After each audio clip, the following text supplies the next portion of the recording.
be scared.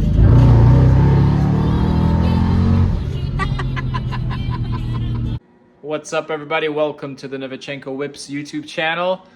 As you can see, the E55 AMG is still here, although it is posted for sale. And I had someone serious enough, as shocking as that sounds, about Facebook Marketplace, because you get like 100, hey, is this available? Yes. Crickets. Crickets, crickets, crickets. A day later, are you interested? Question mark. Crickets. And then like 20 offers. I'll give you my dirt bike. I'll give you my snowmobile, my Harley Davidson, and my Rolex. How's it sound? No, thank you. How dare you reject my offer? And then there's a lot of trade offers that are pretty cool, but not really up my alley, or just doesn't sound very enticing. You know, it's like it's a non-sport version of a car and like $2,000, and you're like, no way, man. Like, no thanks. That's not of interest to me. I would love to do something unique, and I have traded for cars before, but nothing's come up yet that's really interested me. I had one person come out and test drive it, and they said that it scared them, and that makes me happy because I'm not the only one. They're like, this thing is scary, I'm gonna crash it. And I'm like, good on you to realize that and say, I don't think this is for me. So what are we doing right now? I have this cool kind of kit to do your home. It's not a full alignment, it's just the toe. So let's say you like threw together your project car and you just want to drive it down the street before you get a real alignment, and you don't want the two wheels pulling in every which direction. You can use this kit, and let me run you through it. What I'm doing here is just checking my rear toe and trying to see if the wheels are pointing straight or inward or outward. Like, the person that test drove the car said the rear is loose, and I'm like, yes, there's 600 plus horsepower on rear wheel drive in nearly December out in Washington. Like, there's no traction. But I thought for myself, what if the wheels are pointed outward and whatever traction wheel grabs, it just swings the rear end out that way. So here, let's see what I'm looking at.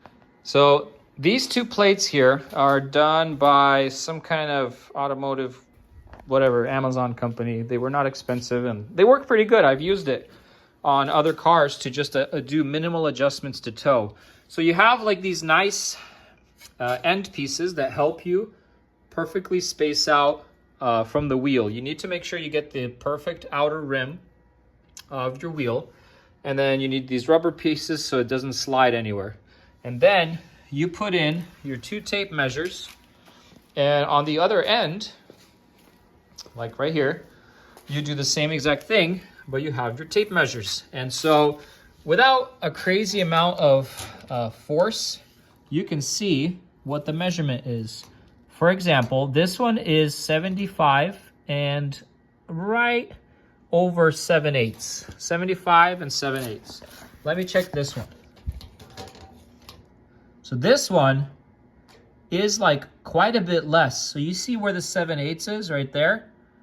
So these wheels are pointed outward. So my thought process is correct. This one is at 75 and 5/8.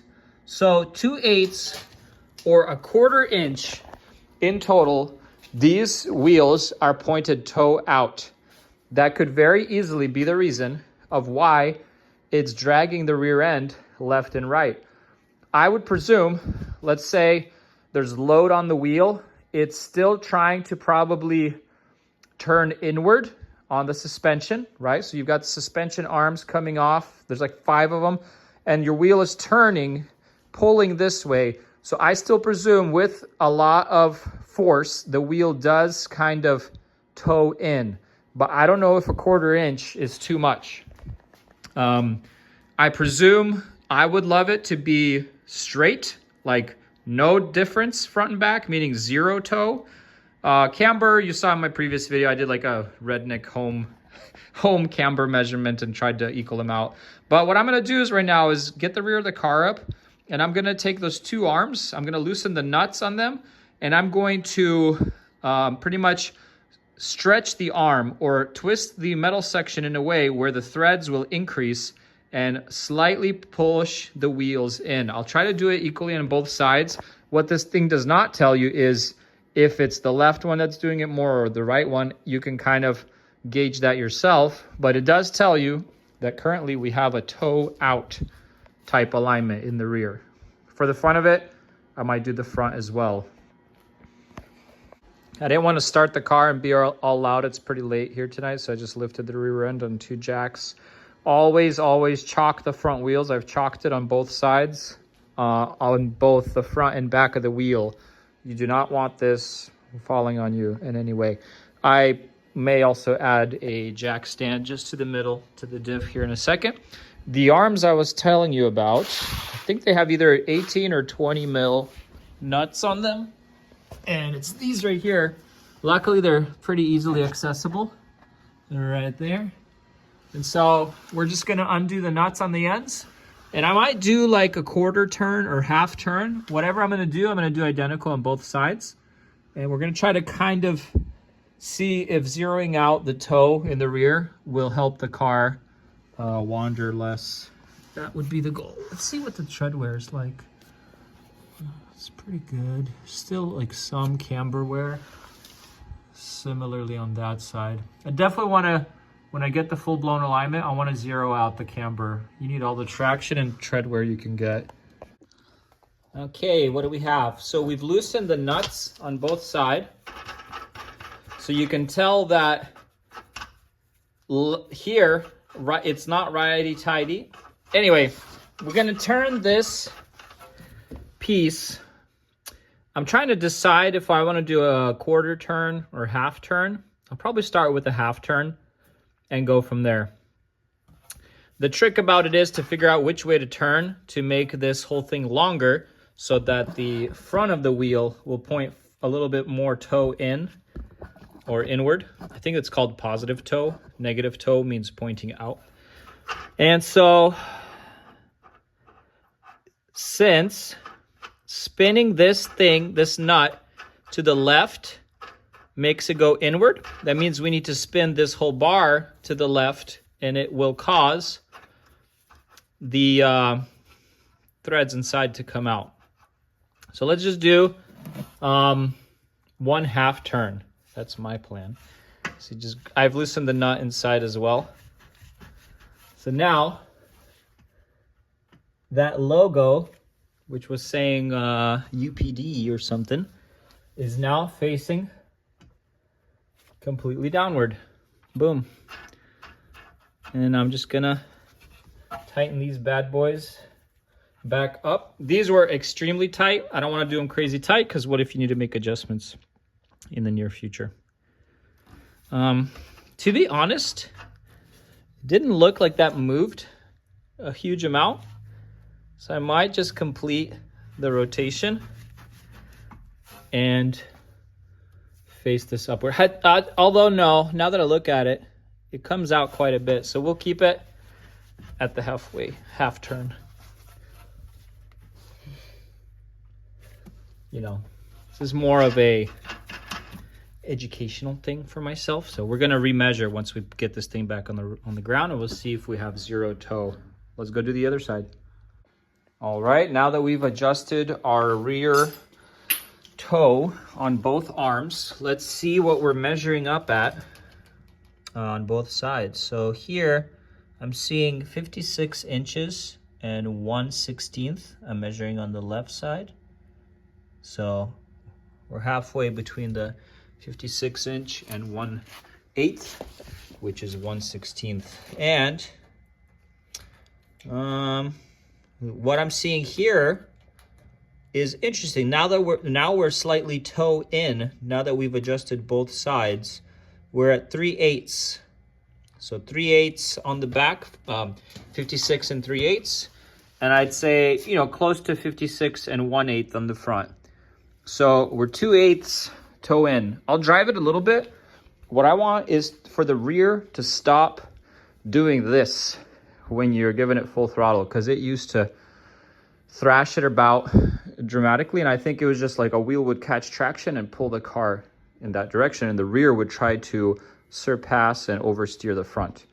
So we'll drive it. If it's still not ideal, I might adjust it further to try and hit 0 tow. The front, standing in front of the car, I can almost tell that we're towed out as well. I want to adjust the front because that's very harmful, especially with camber. You're going to destroy and eat up the inner tire. You need to be as close to zero toe or a little bit of inward toe on the front if you have camber, if you don't want as much tire wear. So let's set that rig up on the front. Although it's raining out, so there's not much traction at all, it almost seems now like the two rear wheels are pushing inward. And so when you lose traction, it still squirms in the back, but I can tell it's squirming inward. Maybe it might be just a placebo effect, but it is different from how it used to squirm in the past. I still think I need to try and get it zeroed out to get the optimal traction. If I zero out the toe, imagine when the car rear wheels are pushing with all that torque, they're still actually doing this, coming inward, so it's increasing the toe. So I think if I try to keep it zero, it'll be great for tire wear, and then when you floor it, it still tries to push inward as it is, because that's where all the torque of the wheel is going. It's pushing inward, and that, you think about it physics-wise. So yeah, we're gonna adjust that one more time. It is better now. It's not flinging outward. So for example, if I turn off the traction control, which is not really recommended, but we can try a little bit. Oh my goodness. Yeah, not a good idea. Never mind, let's adjust the toe.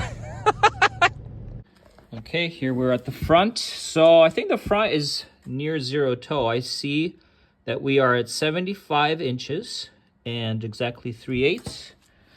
And here we are also at 75 inches and exactly 3/8. So technically the front is zero toe. Maybe the inner camber wear I saw was previous. Someone installed these tires, drove them for a while, and then I think I recall previous owner saying they got an alignment. The rear was still toe out. Now it's fixed. The front is now zero toe. I'm gonna go for a quick spin and see how it feels. All right, we have made another adjustment on the rear. We should be now pretty much zero toe in the rear. And I've rechecked the camber and equaled it out closer to like probably a, more zero camber instead of negative. I haven't given it full throttle yet. I'm not gonna turn off the traction this time because that's just dangerous. But we'll see. So far I've given it a part throttle and it's felt pretty good. But in this rain, I can't expect too much.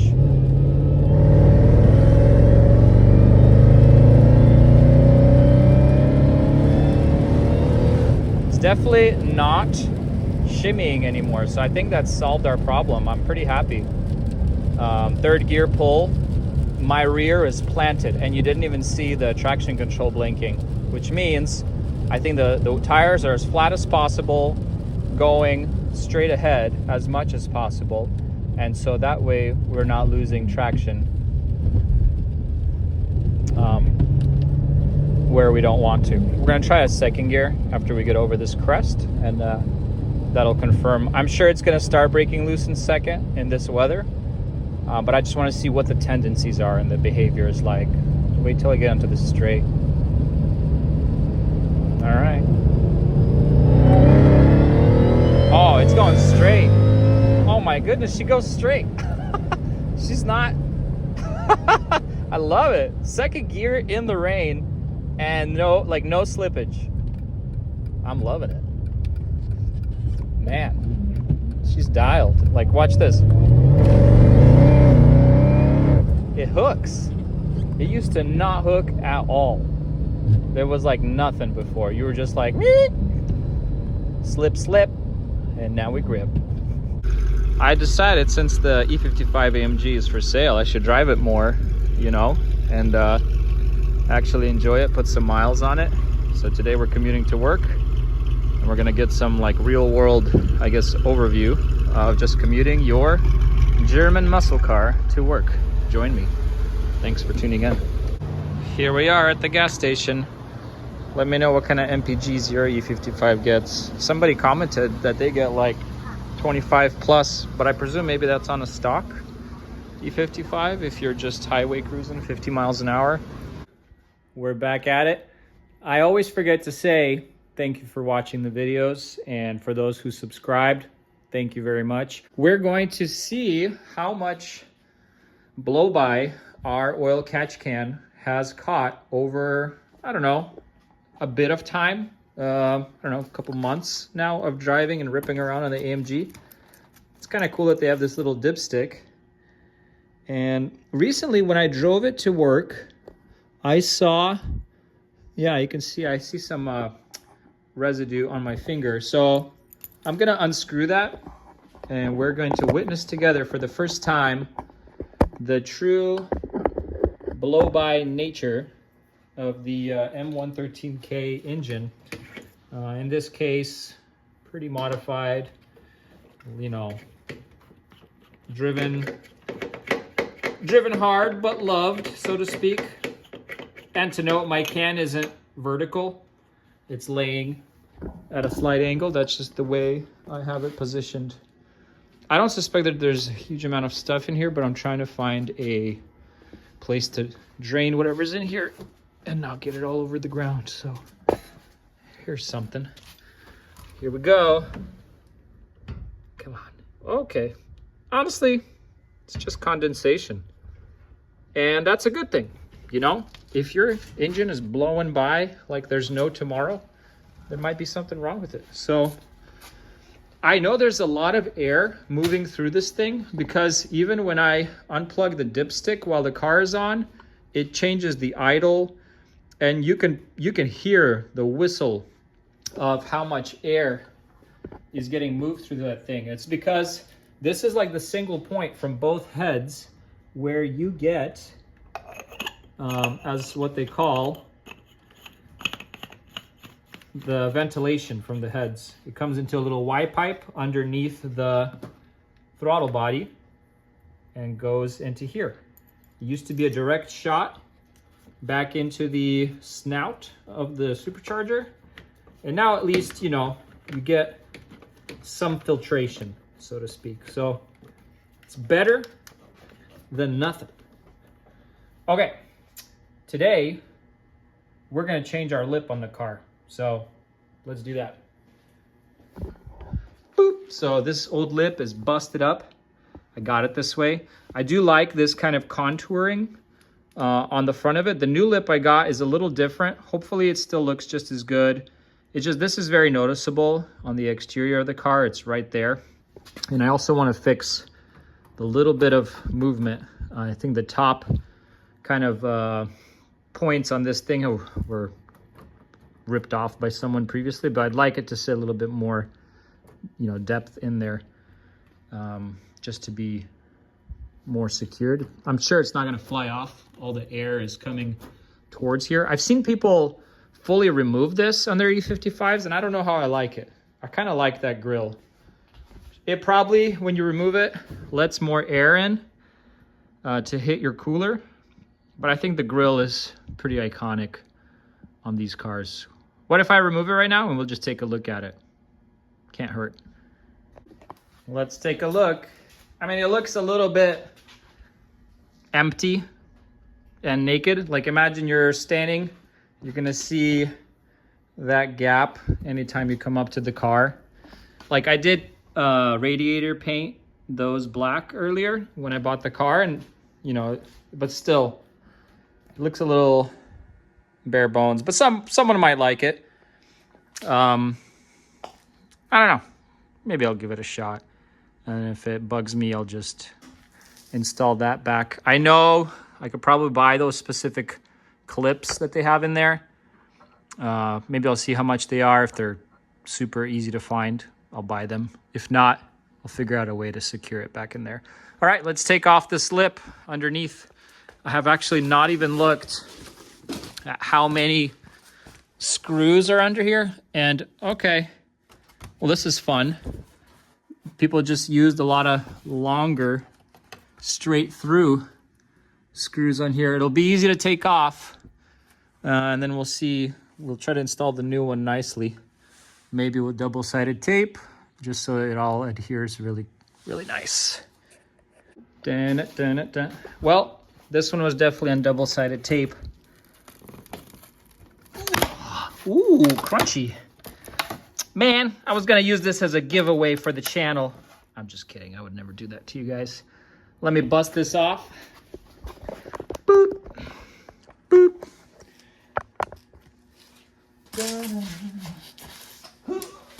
There was one more holding it up in here, I saw.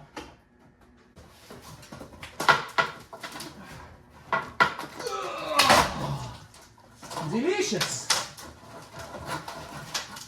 Who knows how many years this trophy has been on there.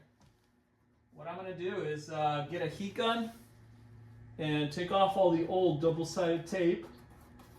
And we're gonna clean this whole front bumper and we're going to touch up the paint. Gotta take our sweet time and try to just do it right. Right, right, left, left, right, left.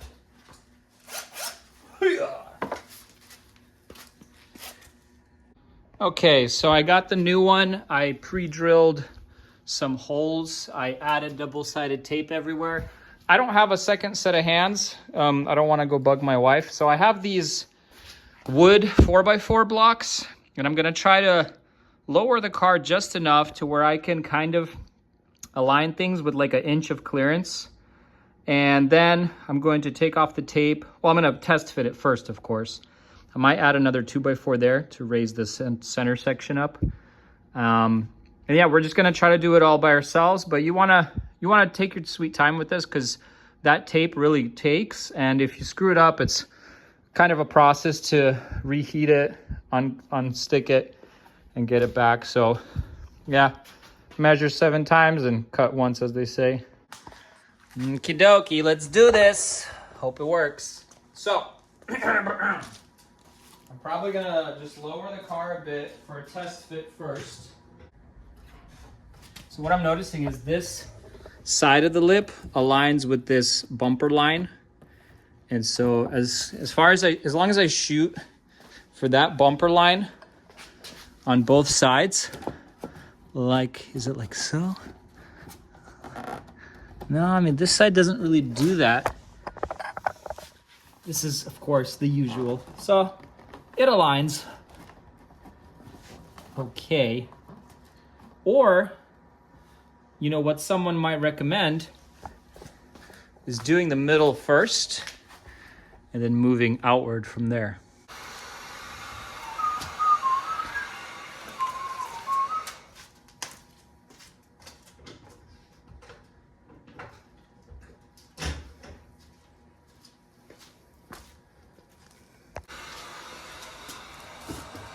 Heat it up super quick.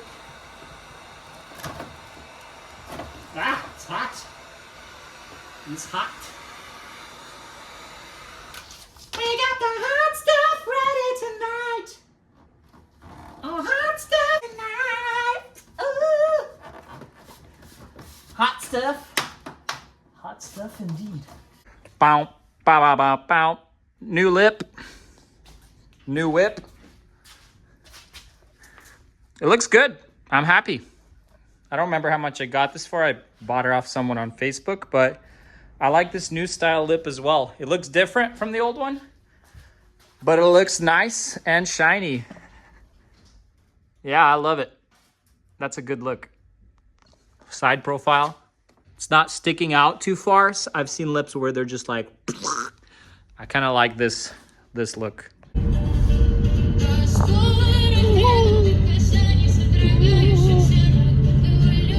Don't be scared.